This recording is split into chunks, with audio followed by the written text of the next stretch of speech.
Bonsoir à tous, bonsoir Sonia. Bonsoir Michel. La terre a continué de trembler aujourd'hui en Italie où l'on dénombre désormais plus de 200 morts. Une femme de 98 ans a été retrouvée vivante après 30 heures sous les décombres. Les rescapés redoutent de passer une deuxième nuit dans le froid. Visite surprise de Barack Obama à Bagdad, sa première depuis son élection. Nicolas Sarkozy intervient dans la polémique sur la violence sociale. Je ne laisserai pas faire les séquestrations de patrons par les salariés, lance le chef de l'État en déplacement dans les Bouches-du-Rhône. 7% seulement des Français les condamnent selon un sondage IFOP Paris Match. Le travail, le dimanche, revient au Sénat par le biais d'amendements centristes, mais l'UMP et le gouvernement ne souhaitent pas voir ressurgir ce débat qui a enflammé la majorité en décembre dernier. Eh bien, ce débat aura lieu dans le 18h de Public Sénat, Sonia. Oui, et il sera peut-être toujours aussi enflammé. En tous les cas, centristes, UMP, socialistes, les sénateurs Hervé Maurey, Isabelle Debré et Daniel Raoult seront avec nous.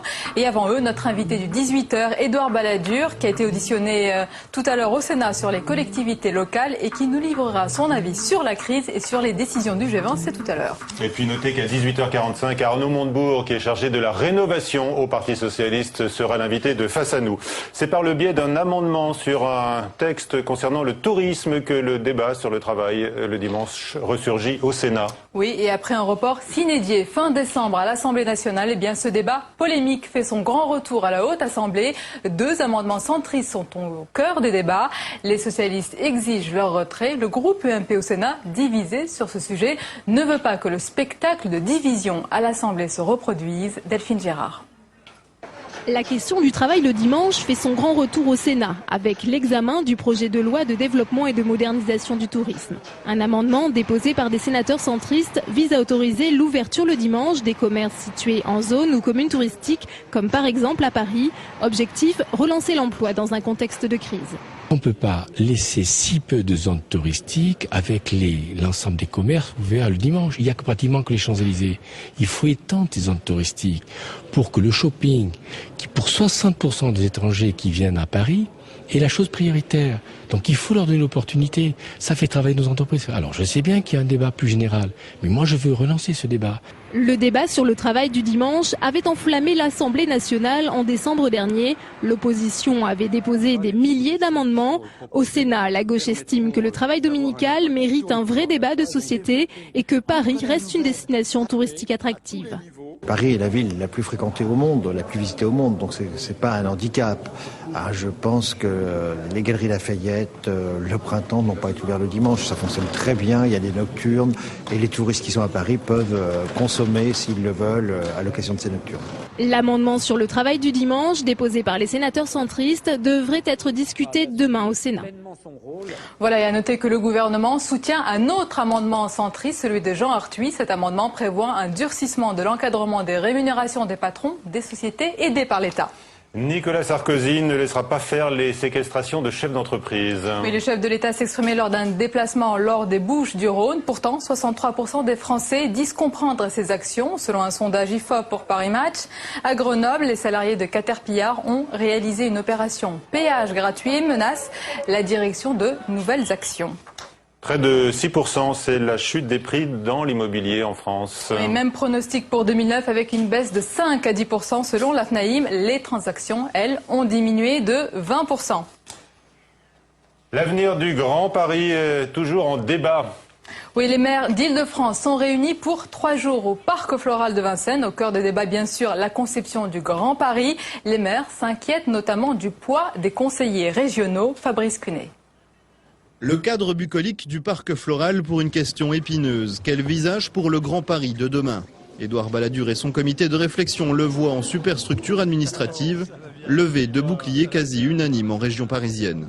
C'est pas la réponse aujourd'hui majoritaire qu'ont donné les maires d'Île-de-France, qui sont d'accord pour améliorer notamment l'intercommunalité, mais qui ne sont pas prêts à sacrifier les départements et à mettre en place une structure où on éloignerait la prise de décision dans un machin qui ferait 6,5 millions d'habitants. Même constat du côté de la région, l'idée de rajouter une strate au millefeuille parisien inquiète. Si ça doit être une structure superfétatoire créée d'autorités pour, au fond, s'imposer à la fois à la région, aux communes, aux intercommunalités, et en particulier le Grand Paris, c'est une manière de supprimer les intercommunalités qui sont en train de se créer et qui fonctionnent, ça serait dommage. Face aux critiques, Nicolas Sarkozy a pris le dossier en main. Du coup, le secrétaire d'État spécialement nommé pour le Grand Paris est réduit au rôle de médiateur. Les maires disent ouvertement on est hostile au Grand Paris. Qu'est-ce que ça vous inspire? Et on ne peut être hostile qu'à quelque chose que l'on connaît. Même Christian Blanc ne semble pas savoir ce que Nicolas Sarkozy va annoncer pour le Grand Paris. Ce sera le 29 avril prochain. D'ici là, le président de la République a promis de rencontrer les élus de la région. Voilà, et les sujets polémiques ne manquent pas entre la réforme des collectivités territoriales et le redécoupage électoral. La commission des sages vient d'être formée. Oui, elle est à l'ordre du jour. La commission de contrôle du redécoupage électoral comprendra 3 magistrats et 3 personnalités qualifiées nommées par le chef de l'État, le président du Sénat et celui de l'Assemblée nationale. Des noms ont été avancés et confirmés aujourd'hui. Marie Brémaud. Une carte électorale inchangée depuis 1986 et déjà de vives tensions au sein des parlementaires. Pour tenter d'apaiser le débat, la commission de contrôle sur le redécoupage électoral a été instaurée en juillet dernier par révision de la Constitution. Elle a été créée parce qu'il y a toujours une suspicion en matière de découpage électoral. On a le souvenir de la commission Pasqua, qui était une commission des sages. Je rappelle simplement que la commission Pasqua, le président de la République de l'époque était François Mitterrand et que lui-même a accepté le découpage proposé par Charles Pasqua, ministre de l'Intérieur à l'époque. Bon, on a voulu éviter de recommencer la suspicion qui s'était portée sur cette commission des sages. Rendre un avis public, mais uniquement consultatif, ce sera la mission de ses membres. 3 magistrats du Conseil d'État, de la Cour de cassation et de la Cour des comptes, et 3 personnalités désignées par le président du Sénat, de l'Assemblée nationale et le chef de l'État. Lancé par le secrétaire d'État aux collectivités territoriales Alain Marlex, le redécoupage des circonscriptions ne pourra être effectif qu'une fois l'avis rendu. La commission devrait se mettre au travail dès la fin du mois. Et puis le bilan du tremblement de terre en Italie s'est encore alourdi. On parle de 207 morts, 15 disparus, plus de 1000 blessés. Une Française est aussi portée disparue aujourd'hui. C'était effectivement une touriste qui voyageait dans les Abruzzes. La suite du 18h, tout de suite, notre premier invité, Édouard Balladur.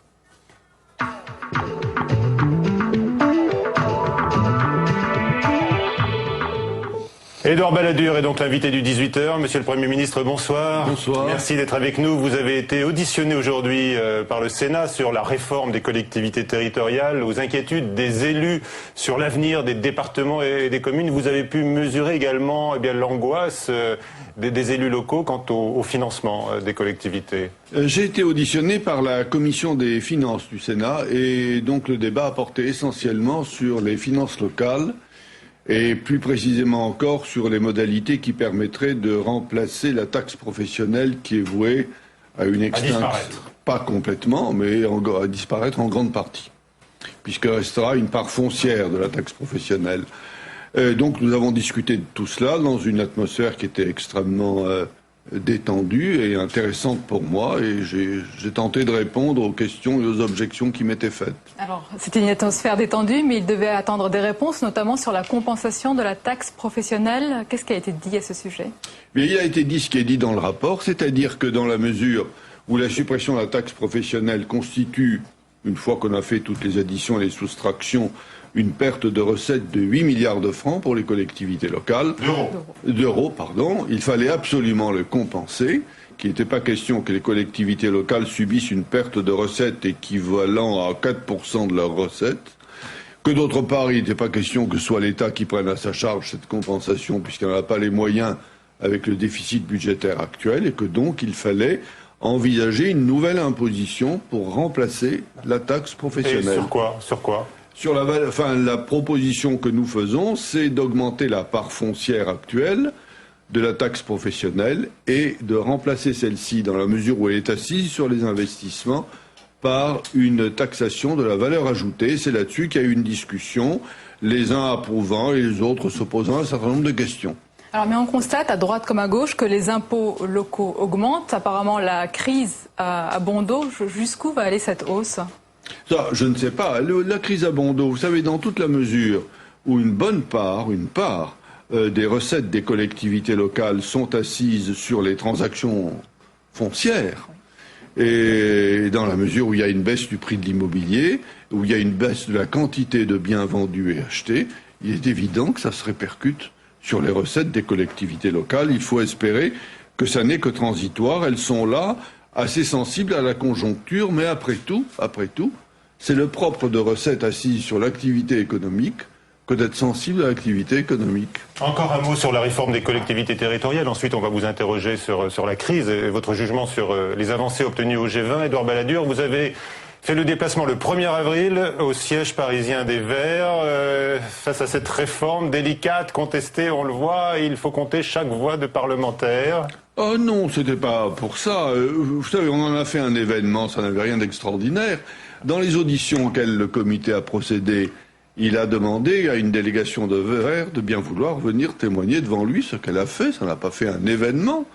À la suite de quoi j'ai été invité au Sénat, à l'Assemblée, dans tel ou tel parti politique, à venir m'expliquer. Les Verts m'ont invité, je me suis rendu chez eux. Ce sont les plus enthousiastes pour votre réforme. Mais je ne sais pas moi qui leur en ferai grief, si tel était le cas, ce que je ne sais pas, ils ne me l'ont pas dit d'ailleurs, mais je trouve normal d'aller m'expliquer devant ceux qui souhaitent des explications. Si d'autres partis veulent m'inviter, je suis tout prêt à répondre à leur invitation. Alors, Édouard Balladur, vous avez l'expérience des sommets internationaux. On parle du 2 avril comme une date historique. Qu'est-ce qui a changé cette fois-ci? Quelles ont été les avancées concrètes au G20?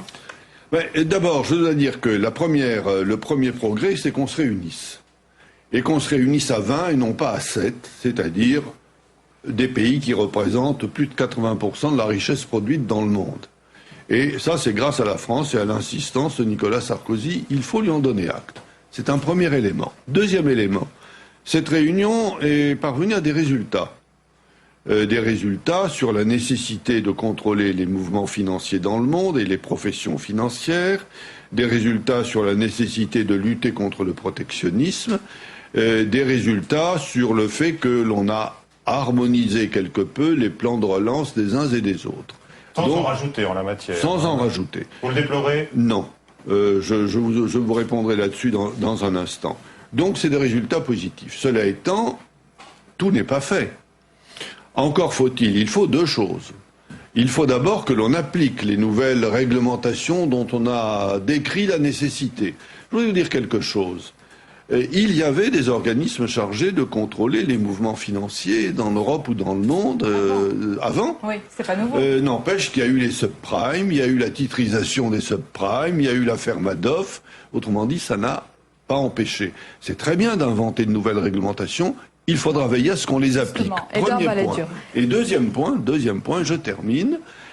L'on n'a pas parlé des problèmes monétaires internationaux. Or, l'instabilité du système monétaire mondial et le fait qu'il soit fondé sur le dollar, qui peut donc émettre de la monnaie sans limitation et s'endetter sans limitation, est un facteur profond de déséquilibre.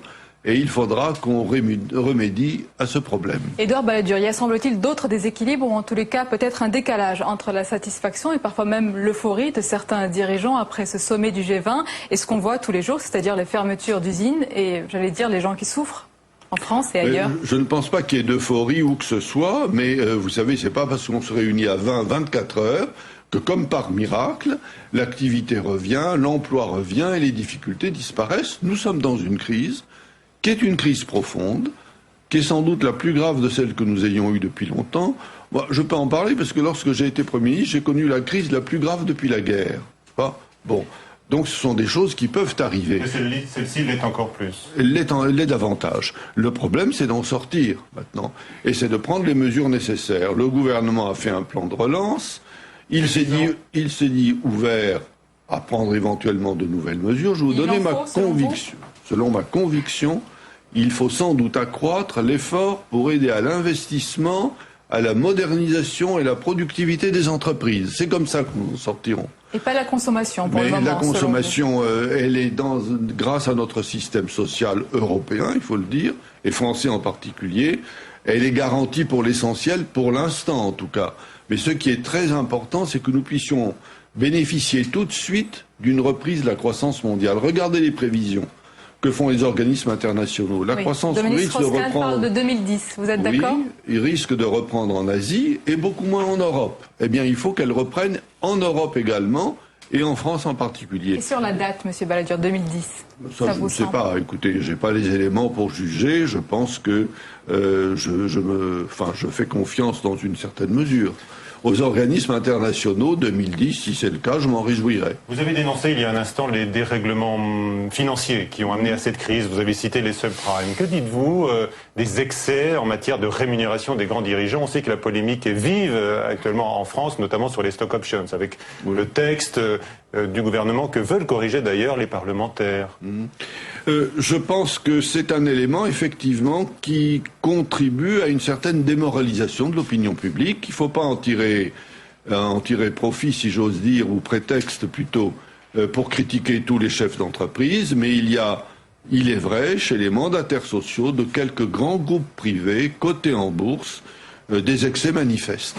Alors, est-ce qu'il faut se contenter d'éviter ces excès dans les entreprises qui reçoivent une aide de l'État? Est-ce qu'il faut aller plus loin et décider qu'on va réexaminer l'ensemble du problème des rémunérations et de leur régime fiscal et des prélèvements sociaux auxquels elles donnent droit? Je pense que le moment est venu d'avoir une discussion sur ce sujet. Alors, Édouard Balladur, face à ces excès, ponctuellement, ici et là, on voit certaines actions se développer, notamment des séquestrations de responsables. Le chômage ronge aujourd'hui le tissu social français. Est-ce que vous comprenez ces soulèvements de désespoir? On peut toujours comprendre un mouvement de désespoir.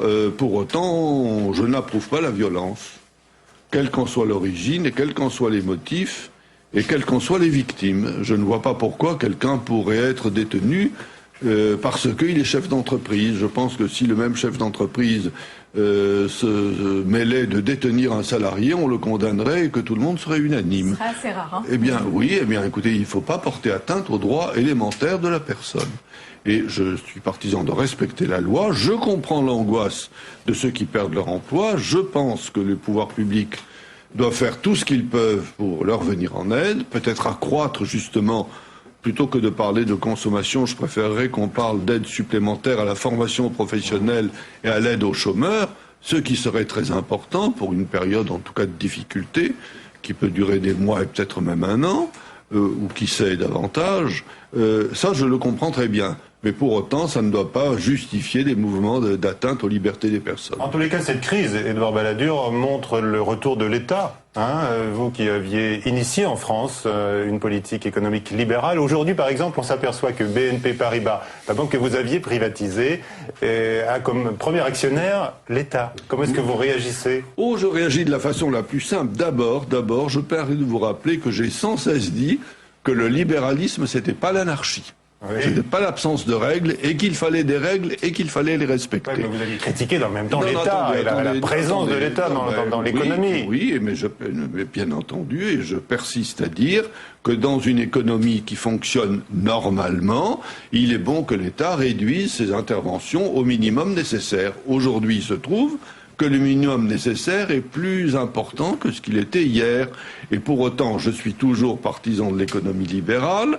Je ne tire pas prétexte des difficultés actuelles pour prétendre réhabiliter l'État dans toutes ses interventions. Mais quand il doit intervenir, et je viens de dire que je souhaitais qu'il intervienne pour les stock options, par exemple, ou pour les réglementations financières, ou pour améliorer la formation professionnelle ou autre, eh bien, quand il doit intervenir, il faut qu'il le fasse. Il ne faut pas avoir de complexe. La liberté, c'est mieux que la contrainte, en temps normal. Quand les temps deviennent anormaux, eh bien, il faut que l'État remplisse son devoir. Dernière question, Édouard Balladur. Barack Obama, comme ses prédécesseurs, a répété son soutien à l'entrée de la Turquie dans l'Union européenne. Le président français et d'autres Européens y sont opposés. Est-ce que la Turquie, finalement, n'a pas déjà sa place aujourd'hui dans l'Union européenne? Ça dépend de ce que vous appelez. N'est-ce pas, le problème, c'est que l'Union européenne, ça n'est pas uniquement un organisme économique, ça n'est pas uniquement un organisme militaire, c'est aussi un organisme politique, de coopération judiciaire et de valeurs communes. Est-ce qu'il y a une adhésion commune de l'ensemble des membres de l'Union européenne à ces valeurs? C'est ce qu'il appartient de vérifier.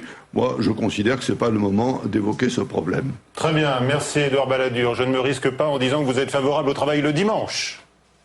Pour moi, oui. Pour les autres, je suis partisan de respecter leur liberté. Très bien. En tous les cas, le débat revient au Sénat et nous en parlons tout de suite avec nos invités. Merci.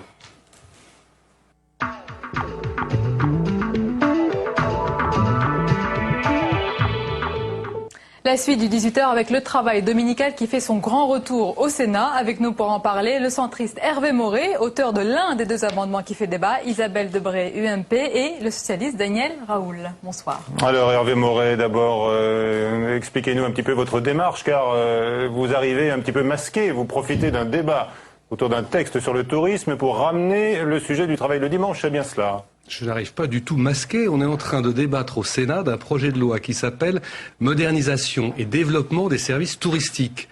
Il me semble qu'on est en plein dans le sujet en disant qu'il faut revoir les conditions d'ouverture des magasins le dimanche dans les zones touristiques, et uniquement dans les zones touristiques, puisqu'on a aujourd'hui un système qui est complètement ubuesque. Est-ce que vous êtes confronté à cette situation dans l'heure, puisque votre partenaire Yves Pozzo-di-Borgo, qu'on a entendu tout à l'heure dans le journal, défend un amendement similaire. Lui, il veut vraiment que les magasins soient ouverts sur les Champs-Élysées, et vous, dans l'heure ? Non, je ne me place pas en tant qu'élu de l'heure, je me place en tant qu'élu national, ce qui est le rôle d'un parlementaire. Et au niveau national, je suis effaré d'imaginer ce que peut penser un touriste qui arrive à Paris et qui voit les grands magasins fermés, alors qu'il en est différemment à Londres, qu'il en est différemment même à Rome, qui est pourtant une ville de culture chrétienne beaucoup plus importante que Paris. Et je suis affligé de ce que ça peut faire perdre à notre pays en termes de chiffre d'affaires, en termes d'emploi, en termes de balance commerciale. Et je ne comprends pas cette réglementation qui est, comme je le disais, ubuesque, parce que certains magasins peuvent ouvrir, notamment les magasins qui vendent des lunettes de soleil, mais pas ceux qui vendent des lunettes de vue. On a bien entendu l'exemple déjà. Mais c'est une réalité. C'est une réalité. Les magasins qui vendent des vêtements dits de création, mais pas ceux de mode. Alors, et autres, on va revenir sur les avantages et les inconvénients. Mais sur le débat politique, Isabelle Debré, on a l'impression que l'UMP est un petit peu gênée par cette sortie centriste aujourd'hui au Sénat. Bon, attendez. En ce qui me concerne, je ne suis absolument pas gênée, puisque vous savez très bien que je défend l'ouverture des commerces le dimanche. Et certains commerces, j'entends toujours parler de travail dominical. Ça n'est pas le travail dominical, c'est l'ouverture de certains commerces le dimanche, sur la base du droit au refus, sur la majoration de salaire et sur le repos compensateur. Moi, ce que je vois aujourd'hui, c'est que on parle tourisme. Si on parle tourisme, je pense qu'il ne faut pas tout mélanger et ça ne me paraît pas être le support le mieux adapté pour introduire des amendements sur l'ouverture dominicale des commerces, entre autres dans les périmètres, ce qu'on appelle les périmètres à usage commercial exceptionnel. Richard Mallier a beaucoup travaillé, mon collègue député a beaucoup travaillé sur ce domaine. Donc, il a fini par se casser les dents. C'est pas qu'il s'est cassé les dents, je crois que nous travaillons à trouver un consensus. Alors maintenant, il faut qu'on chemine, nous cheminons doucement, mais sûrement, et ma volonté, celle de Richard Mallier, est entière, et je crois que celle du président de la République et du gouvernement aussi, de faire en sorte qu'un jour, comme vous disiez très justement, mon cher collègue, nous avons aujourd'hui 180 dérogations, il y a 7 millions de Français qui travaillent le dimanche, donc il faut sortir de cette chose absolument ubuesque, où certains, vous pouvez ouvrir un magasin de bricolage s'il y a une jardinerie, mais s'il n'y en a pas, vous pouvez pas, vous pouvez ouvrir de la culture, mais pas d'autres, certains commerces ont de la place pour ouvrir un département culture, alors ils en profitent pour vendre autre chose. Il faut légiférer un jour ou l'autre et clarifier la situation. Apparemment, c'est pas le moment. Vous ne soutenez pas les amendements des centristes. Alors, il faut distinguer il y a 2 amendements distincts. Il y en a un qui s'adresse uniquement au tourisme et l'autre sur les périmètres à usage D'accord. Bon, alors Daniel Raoul demande la parole bien légitimement, vice-président socialiste des affaires économiques. Qu'est-ce que vous dites de ce débat qui ressurgit et qui quand même, vous dites, je laisse la parole à la majorité, mais ils ne sont pas tout à fait sur la même longueur d'onde. Quant à la démarche, quant à la méthode. Voilà. Non, sur la même longueur. Pardonnez-moi, mais c'est peut-être sur la méthode. Sur le reste, nous sommes totalement d'accord, bien sûr. Je dirais on peut parler de la forme et du fond. Voire 2 amendements, puisque je fais un paquet cadeau de l'amendement Pozzo-di-Borgo et du vôtre, Monsieur Maurey.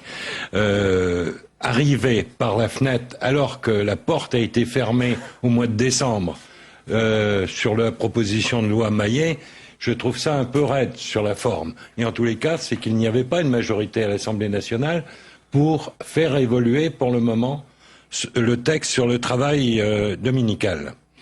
Effectivement, vous avez peut-être raison, mon cher collègue, d'évoquer le problème spécifique du tourisme. Mais ça ne peut pas s'évoquer à côté d'une loi générale du travail dominical. Je ne vous suis pas sur ce domaine-là, et en particulier dans vos 2 amendements, et c'est pour ça que je les relis, il y a 2 choses qui me paraissent dangereuses à l'heure actuelle.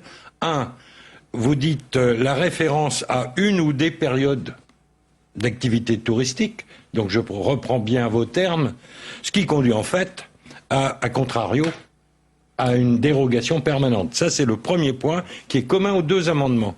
Le deuxième, c'est la qualification des établissements. Je vous ai entendu parler du fameux problème des lunettes et donc des produits concernés en fonction des biens vendus. C'est bien ce que vous avez évoqué.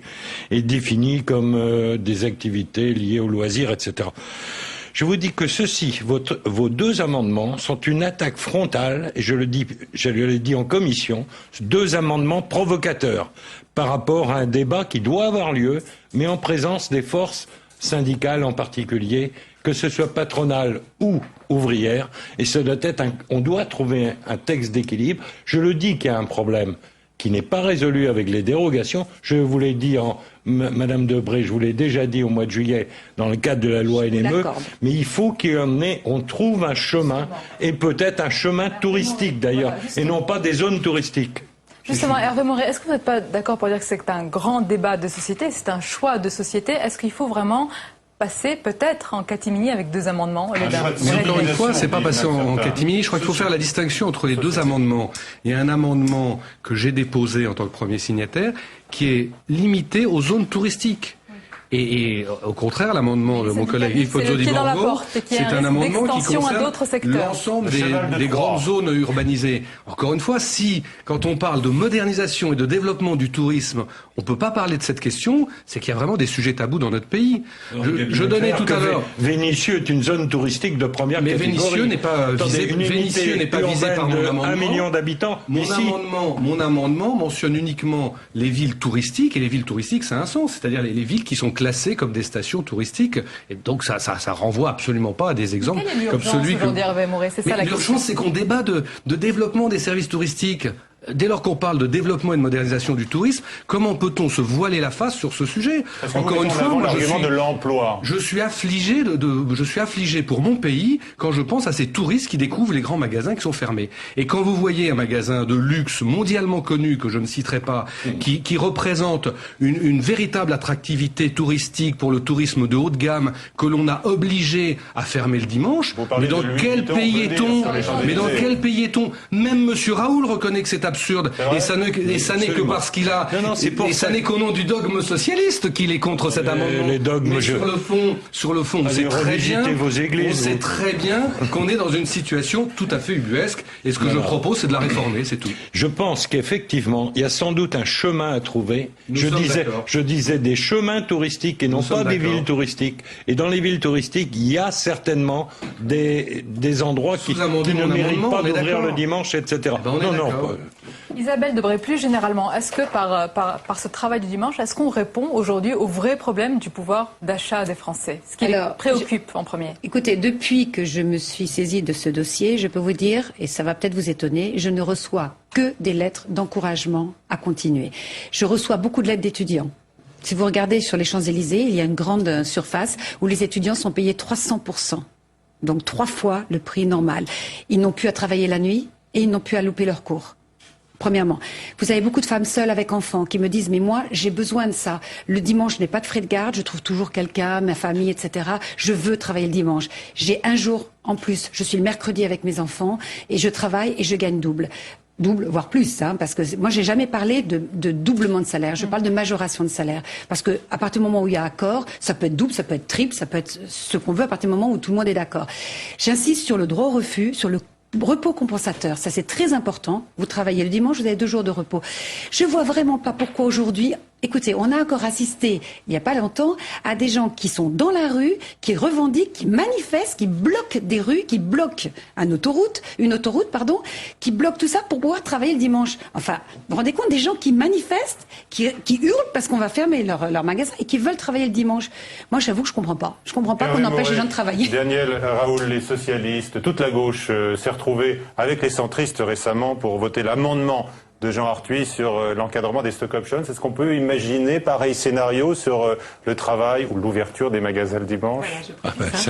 Il n'en est pas question. Il n'en est pas question. Et contrairement aux arguments trop fort. Mais non, vous parlez de dogme, je ne sais pas dont il s'agit. Je n'ai jamais appartenu à une église quelconque. Donc le dogme, je ne sais pas ce que ça veut dire. Vous utilisez tous le même, enfin Monsieur Moret, un langage un peu religieux. Vous dites il faut trouver le même chemin devant nous. Mais moi, je pense qu'il y a... C'est Raoul qui dit qu'il faut on en a parlé, des chemins plus que des autres. Je dis pourquoi pas. C'est un vrai débat d'organisation de notre société. Contrairement à ce que vous dites, Madame Debré, c'est 200 000 emplois que le Conseil économique et social considérera comme perdus si on ouvre les commerces le dimanche. Attendez, il faut replacer les choses dans leur contexte. Et en particulier, les commerces de centre-ville, essentiellement, seront touchés, quoi que vous disiez. Et je ne vois pas en quoi l'ouverture le dimanche augmente le pouvoir d'achat. Quand les salariés seront payés 300% dans un magasin, comment ceci se répercutera sur le prix de vente? C'est bien quelqu'un qui le paiera, ces 300% d'augmentation du salaire. Et c'est forcément l'acheteur et donc l'usager. Et que je sache, ce qui est proposé avec ces surrémunérations, augmentation du salaire le dimanche, ne profitera en aucune façon aux gens que vous évoquez. C'est bien le pouvoir d'achat de ces femmes avec enfants, etc., qui est en cause. Et c'est donc un modèle de société qu'il faut revoir, sans doute, et c'est un pouvoir d'achat minimum qu'il faut leur donner à ces gens qui sont dans cette situation-là. Et c'est pas en les exploitant le dimanche qu'on résoudra le problème. Mais je parle pas d'exploitation, elles sont volontaires. Je parle. Et puis en plus, ils elles n'ont ont pas le choix. Quand vous dites que c'est la liberté, mais non, c'est absolument pas.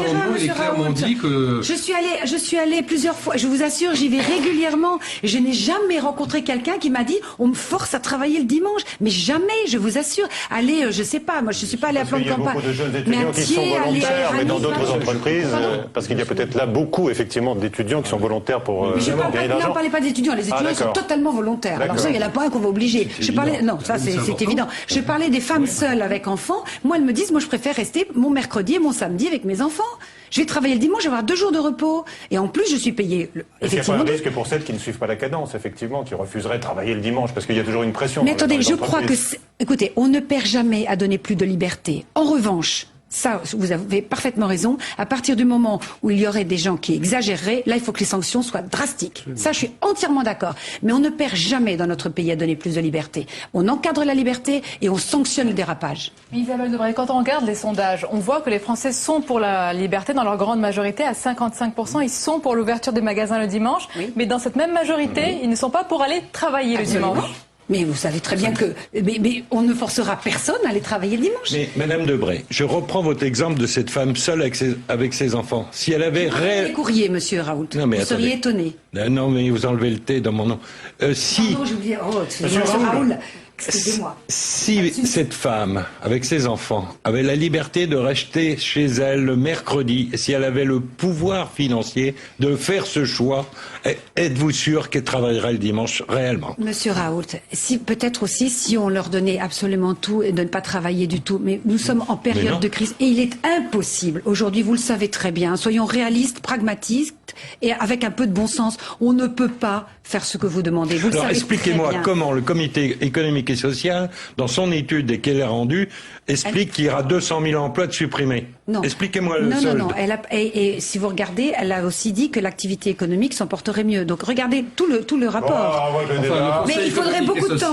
A donné un avis tout à fait favorable à ce que je propose, à savoir que l'on uniformise la catégorie des magasins qui peuvent ouvrir, c'est-à-dire tous les commerces de détail. La conclusion était qu'un chantier était ouvert sur l'ouverture. Attendez, vous allez plus vite que la musique. Détail puissent ouvrir quelle que soit leur activité. Ce sera notre conclusion en tous les cas. Madame Debré, vous nous confirmez que le gouvernement demain va dire non, pas question d'accepter cet amendement centriste. Vous pouvez nous l'annoncer? Je ne confirme rien, je ne suis pas du gouvernement. Comme le gouvernement a beaucoup changé d'avis sur le sujet, personne ne peut rien confirmer. Je ne suis pas encore au gouvernement, que je sache. D'accord, mais vous auriez pu le savoir. Nous, elle est claire. Très bien, c'était clair, effectivement, clairement exprimé. Quoi qu'il arrive. Bon. Merci monsieur. C'est la fin c'est la fin de ce journal. Tout de suite le magazine Ensemble, rencontre avec Caroline Duès, photographe malvoyante. Et puis à 18h45, Michel, vous recevez Arnaud Montebourg, député PS de Saône-et-Loire. Chargé de la rénovation au Parti Socialiste. Vaste programme, monsieur Raoul. Encore un chantier. Bonsoir.